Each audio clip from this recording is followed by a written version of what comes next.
সকলোকে নমস্কাৰ জনাইছোঁ অন্য এটি ভিডিঅ'লৈ মোৰ লগত আছে পুনৰবাৰ আজি সানভি ভূঞা ঢলা চৈখোৱাৰ বিশেষকৈ ভিডিঅ'টো আৰম্ভণিতে মই দুটামান কথা ক'ব বিচাৰোঁ কিছুদিনৰ আগতে সানভিৰ সৈতে মই খুব ধুনীয়া কথা পাতিছিলোঁ মানে বিশেষকৈ ভিডিঅ' এটা বনাইছিলোঁ সানভিয়ে খুব ধুনীয়াকৈ এটা কবিতা আবৃত্তি কৰিছিল আৰু এটা সাধু কৈছিল আৰু বহুতে অনুৰোধ কৰিছিল যে সানভিক পুনৰ ভিডিঅ'ৰ মাজলৈ আনিব লাগে পুনৰ সানভিৰ পৰা সাধু শুনিব বিচাৰিছে কবিতা শুনিব বিচাৰিছে ৰাইজে বিভিন্ন ধৰণৰ কমেণ্ট আহিছে সকলো অনুৰোধ কৰিছে গতিকে পুনৰবাৰ আপোনালোকৰ অনুৰোধ ৰক্ষা কৰিবলৈ সানভিৰ ওচৰত পুনৰ আহি উপস্থিত হৈছেহি যিহেতু মই যদিও চিনি পাওঁ তথাপি তেখেতক সানভিক প্ৰথমে সানভিৰ পৰিচয়টো তোমাৰ পৰিচয়টো দিয়াচোন নমস্কাৰ মোৰ নাম শ্ৰীমতী সানভি ভূঞা মোৰ মাৰ নাম জুৰি ভূঞা মোৰ পাপাৰ নাম বনমালী ভূঞা আৰু তুমি কোন স্কুলত পঢ়া ডন বস্কো হাই স্কুল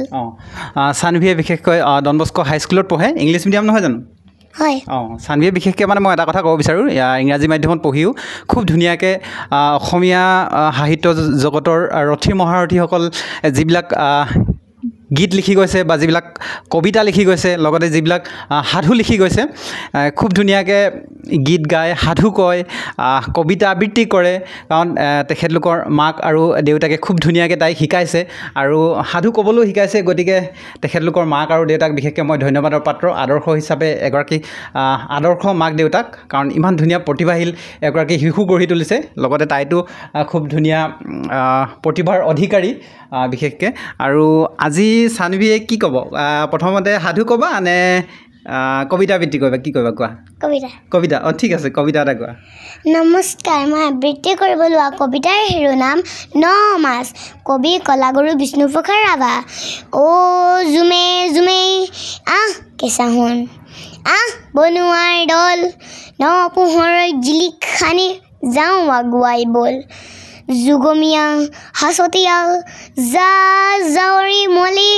চিকুনাই যাওঁ গা জোকাৰি দেহাৰ পুৰণি ধূলি নতুন সাজত নতুন ভাৱত ন ধৰা দুজলি আগুৱাই যাওঁ লগৰীয়া দেখুৱাওঁ গাৰ বল মুকুটিৰ পথ পোহৰাই যাওঁ আগবাঢ়ো বল বল শাৰী শাৰী পজা বাৰী লাখে লাখে খাল নীলগৰ পিটনিটোৰ পিঠ খোৱা জঞ্জাল আলান ঢুকলীয়া ঢোলাৰে ৰান্ধোন হাল চাফ কৰি ঘাট সাজি আলিবাদ দেখুৱাওঁ গাৰ বল আহ আহ সমনীয়া নহমাজ গঢ়ো বল ঠিক আছে খুব ধুনীয়াকৈ কলাগুৰু বিষ্ণুপ্ৰসাদ ৰাভাৰ এটি কবিতা খুব ধুনীয়াকৈ আবৃত্তি কৰিলে বিশেষকৈ এটা কথা ক'ব লাগিব যে সানভিয়ে মানে বহুকেইটা কবিতা ইতিমধ্যে আবৃত্তি কৰিছেই বহুখিনি অনুষ্ঠান প্ৰতিষ্ঠানত তাই নাচে নাচিছা নহয় জানো বিহু নাচা তাৰপিছত অন্যান্য আধুনিক নৃত্যও নাচা হয়নে আৰু খেলি ভাল পোৱা আৰু কি কৰি ভাল পোৱা আৰু ছবি আঁকা নাই ছবি আঁকা পঢ়াৰ লগতে মানে নিজৰ প্ৰতিভাখিনি খুব ধুনীয়াকৈ সানভিয়ে আগবঢ়াই লৈ গৈছে বিশেষকৈ তেখেতলোকৰ মাক দেউতাই সম্পূৰ্ণ সহযোগিতাই তাইক আগবঢ়াই লৈ গৈছে আৰু বিশেষকৈ সানভিয়ে তোমাক কোনে শিকায় এইবিলাক কবিতাবিলাক কোনে শিকায় মায়ে শিকায় আৰু সাধু ক'বা ঠিক আছে সাধু এটা কোৱা যোনটো ভাল লাগিছে তোমাৰ যোনটো মনত পৰিছে এতিয়া মানে এইটো নহয় যে সানভিয়ে বহুকেইটা সাধু জানে কাৰণ বিশেষকৈ শুনিয়ে থাকোঁ আমি আৰু কবিতা মানে ক'বই নালাগে বিশেষকৈ বিদ্যালয় পাঠ্যক্ৰমৰ কবিতাবিলাকৰ উপৰিও কলাগুৰু বিষ্ণুপ্ৰসাদ ৰাভা বা ভূপেন হাজৰিকাৰ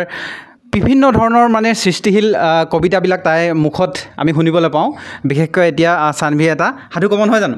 যোনটো ভাল লাগে তোমাৰ সেইটোকে কোৱা সাধু নমস্কাৰ শিয়াল আৰু আঙুৰ শিয়াল এটা নাম হ'ল ৰাণী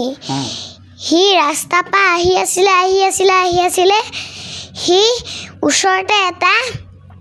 আঙুৰৰ গছ দেখিলে তাৰপিছত সি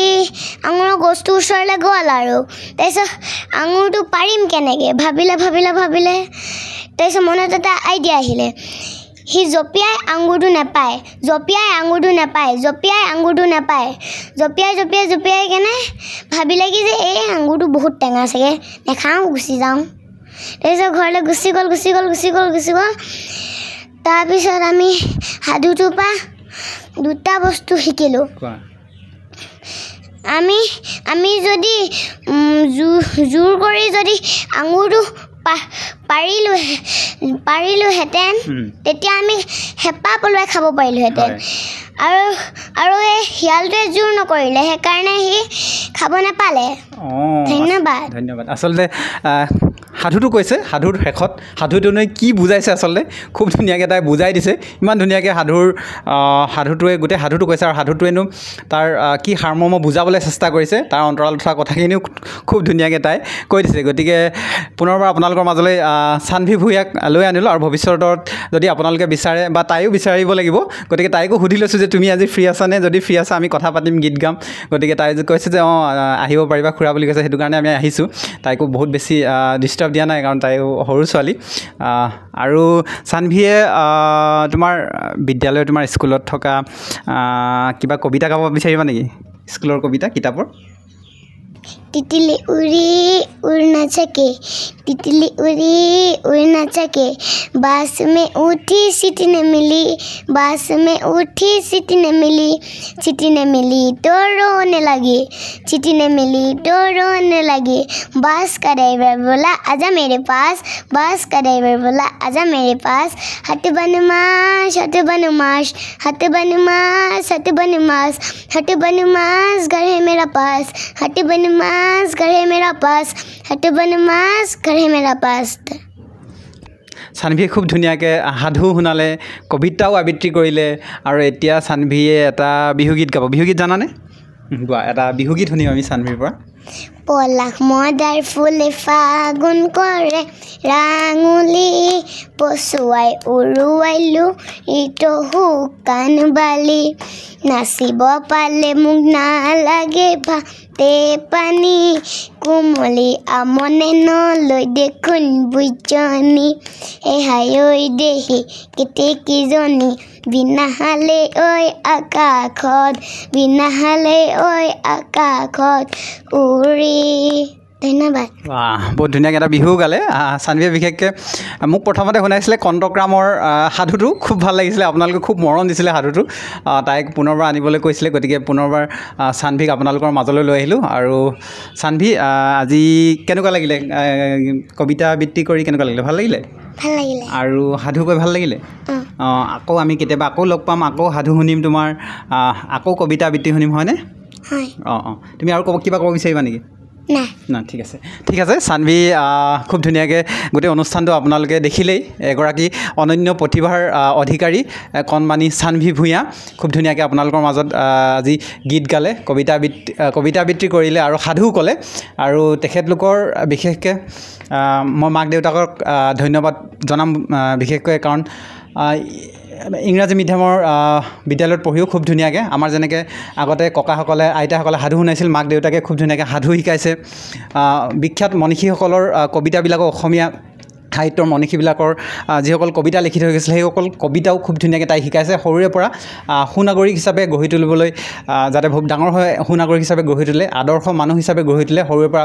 চেষ্টা কৰিছে গতিকে সকলোকে ভিডিঅ'টো চোৱাৰ বাবে আন্তৰিক ধন্যবাদ জ্ঞাপন কৰিছোঁ চানভিলৈ ধন্যবাদ জ্ঞাপন কৰিছোঁ ধন্যবাদ চানভি আৰু ভিডিঅ'টো সকলোকে শ্বেয়াৰ কৰি দিবলৈ অনুৰোধ জনাইছোঁ আৰু ভৱিষ্যতে পুনৰবাৰ লগ পাম চানভিৰ সৈতে ধন্যবাদ জয় অসম